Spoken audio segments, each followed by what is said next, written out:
Assalamualaikum warahmatullahi wabarakatuh. Sekarang kita telah berada di Balak Lompoa yang berada di Kecamatan Maros Baru. Di sini kita akan mengadakan sebuah wawancara terkait dengan salah satu topik yang akan kita bahas, yaitu tentang budaya ataupun adat Katok Boko. Nah, sekarang untuk mengetahui lebih lanjut apa itu Katok Boko, kapan pelaksanaannya dan bagaimana teknisnya, mari sekarang kita untuk mulai wawancaranya. Insya Allah kita akan adakan wawancaranya di atas di rumah adat kita ini. Let's go.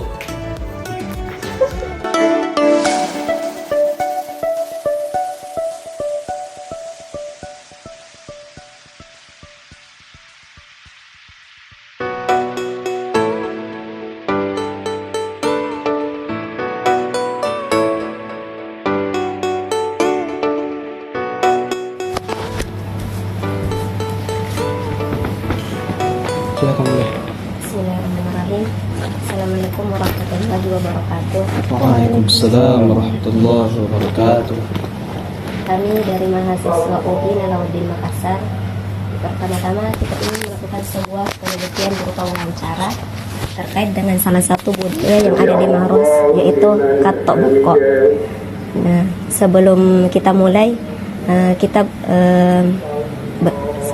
bersama salah satu narasumber, yaitu Kak Andi Aswar. Dengan kesempatan kali ini kita akan mulai wawancaranya. Mungkin dari teman-teman ada yang ingin bertanya, pesan. Dan bersama siapa namanya Pak? Iya, sama Pak. Jadi baik, di sini kita telah kedatangan narasumber beserta tokoh masyarakat. Kali ini kita dari perwakilan Kabupaten Maros ingin mengangkat sebuah adat atau tradisi yang ada di kota kami, yaitu Katok Boko. Katok Boko di? Iya, Katok Boko. Dari mana asal mula katanya ini Katok Boko gitu? Baik, terima kasih. Assalamualaikum warahmatullahi wabarakatuh. Sebelumnya saya berterima kasih kepada teman-teman yang sudah mempercayai saya sebagai narasumber, walaupun saya di sini hanya bisa mewakili Karaeng sebagaimana apa yang saya ketahui tentang adat istiadat Katok Boko itu sendiri. Jadi sedikit pengetahuan saya tentang Katok Boko. Katok Boko itu berasal dari kata kato dan boko. Kato itu berasal dari kata alat yang digunakan pada saat panen raya, yaitu pakato, yang diartikan sebagai pemotong, dan boko itu adalah padi. Dan Katok Boko ini adalah proses permulaan awal panen yang dilaksanakan oleh Kerajaan Maros, khususnya dilakukan di tempat Istana Balok Lompoa ini dan di Tanah Toranu di Sawahnya Karaeng. Tanah Toranu namanya Sawahnya Karaeng? Iya, namanya Sawahnya Karaeng itu Tanah Toranu. Tanah Toranu.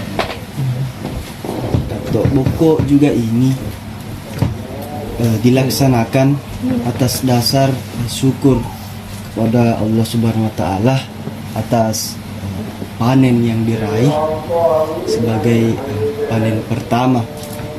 Karena ketika Katok Boko ini belum terlaksana, maka belum ada yang bisa panen sebelum acara Katok Boko ini mulai. Tepatnya kapan ini mulai berkembang Katok Boko? Katok Boko ini dilaksanakan sudah dari zaman dahulu.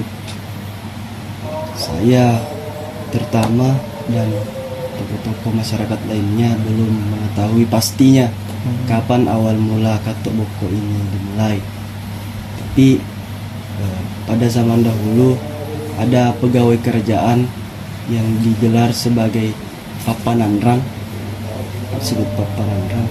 Ini Papanandrang ini dia adalah seseorang yang telah diberi tugas oleh Karaeng yang sudah memiliki ilmu untuk mengetahui situasi iklim dan kondisi, sehingga dialah pada saat itu yang menentukan kapan Katok Boko ini diselenggarakan. Namun seiringnya waktu, keturunan dari Papanandrang ini sudah ragu dengan pengetahuan yang ada, maka dari kegiatan Katok Boko ini sudah ditentukan waktunya pada saat kegiatan Apalili. Kalau boleh tahu, Apalili itu apa sih? Apalili itu adalah awal proses dari serangkaian kegiatan Katok Boko ini. Sebelum masuk proses panen, Iya, awal. Apalili itu ada di dalam rangkaian proses Apalili itu ada proses pembajakan sawah. Itu dilaksanakan di Tanah Torannu dan dilaksanakan juga di Istana Balak Lumpur. Jadi Alat-alat yang digunakan. Mulai dari alat-alat yang digunakan pada saat Katok Boko itu dalam serangkaian semuanya ya. Pertama itu ada yang paling khusus itu batang Pak Jeko. istilahnya. Iya, Pak Jeko itu adalah alat khusus di kerajaan Marsu yang dipakai sebagai pembajak sawah. Dan ketika acara Katok Boko ini ada alat-alat yang digunakan, antara lain itu pakato, ada ani-ani, ada rotan khusus dan tali khusus untuk mengikat boko atau padi itu sendiri secara khas. Oh, jadi secara penyampaian tadi ini semua alat yang kita sebutkan bisa dibilang alat-alat tempo dulu di. Iya. Apakah ada dipakai alat-alat modern sekarang? Oh, belum ada. Oh, enggak dipakai. Iya, belum ada. Jadi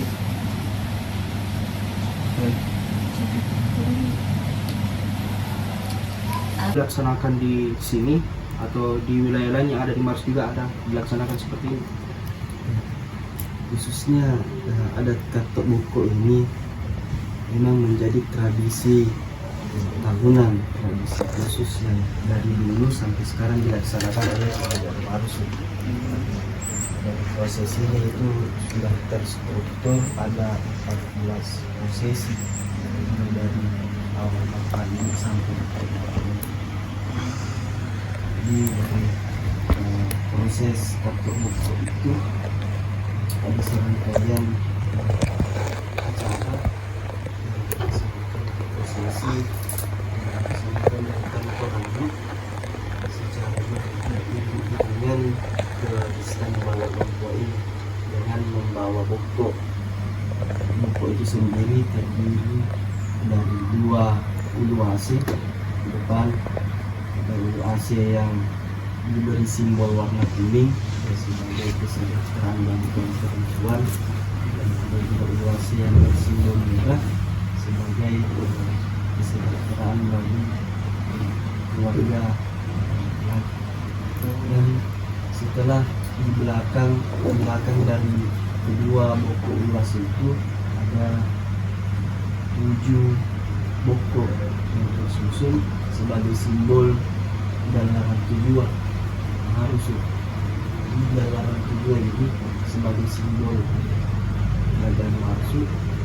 Nah, kita ketahui di kerajaan Marsu ini ada lembaga legislatif nama galaran tujuan yang biasa disebut adat tujuan, dan diri lagi di belakangnya boko besar dua sebagai simbol keselarasan antara masyarakat dan pegawai-pegawai kerajaan.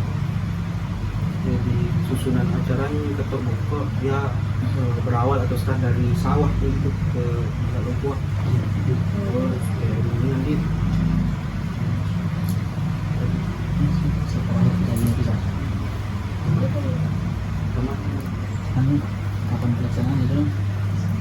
Setiap berapa kali dari sekitar sekitar 1 tahun. Jadi enggak dibilang kalau masuk panen rayakan lagi enggak. Mesti lagi tugas yang apa namanya ketika sudah ditentukan waktunya, namun padi ini dikatakan sudah bisa dipanen, namun waktu belum tepat untuk mengambil. Ada tradisi yang namanya lepas salah. Lepas salah itu kita pakai lagi hukum adat.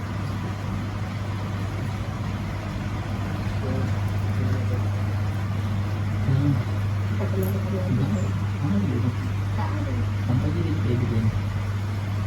Jadi mungkin bisa bikin utang. Jalan nggak? Jalan nggak? Baik.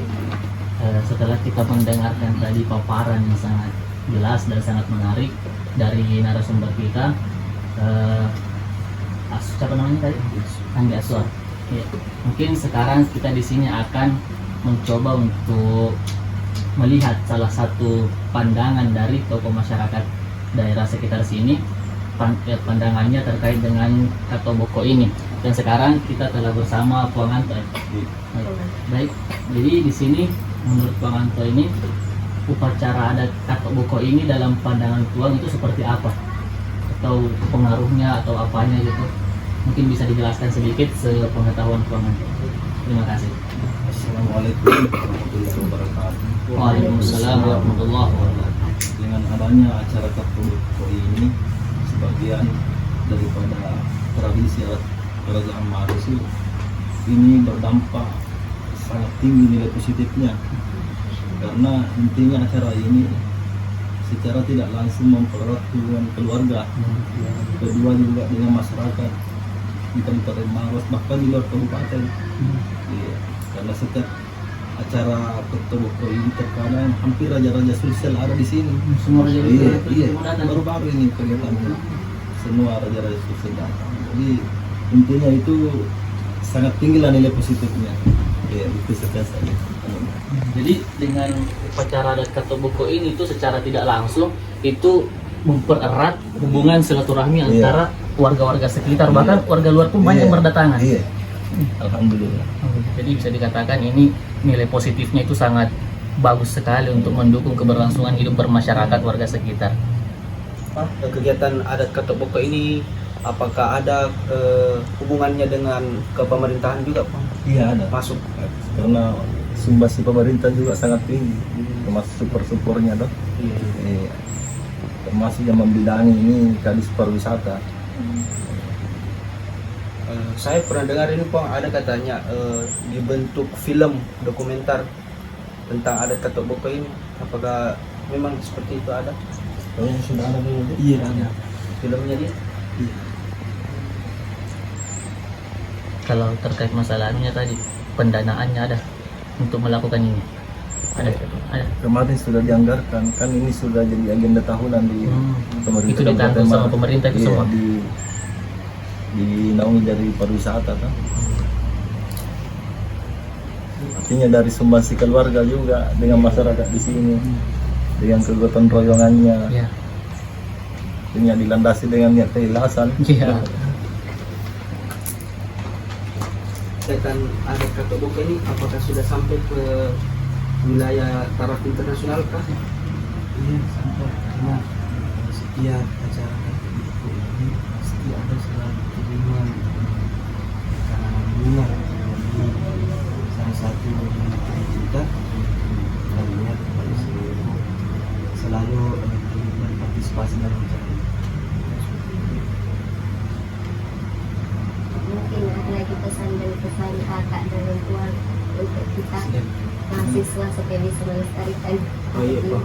Atau ada pesan tak untuk para mahasiswa? Para mahasiswa khususnya dari Laut Bintang supaya bisa dikomunikasikan lah kegiatan takabul yang ada di Maros ini.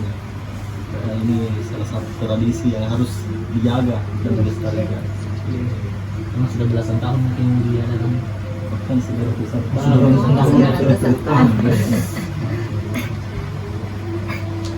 Kalau begitu saya kembalikan kepada Mungkin hanya ini yang bisa kami sampaikan. terima kasih. Terima kasih kepada keluarga Pak. kami ucapkan terima kasih atas kedatangan yang lain dan Dan tutup untuk video kita kali ini. Mengucapkan Assalamualaikum warahmatullahi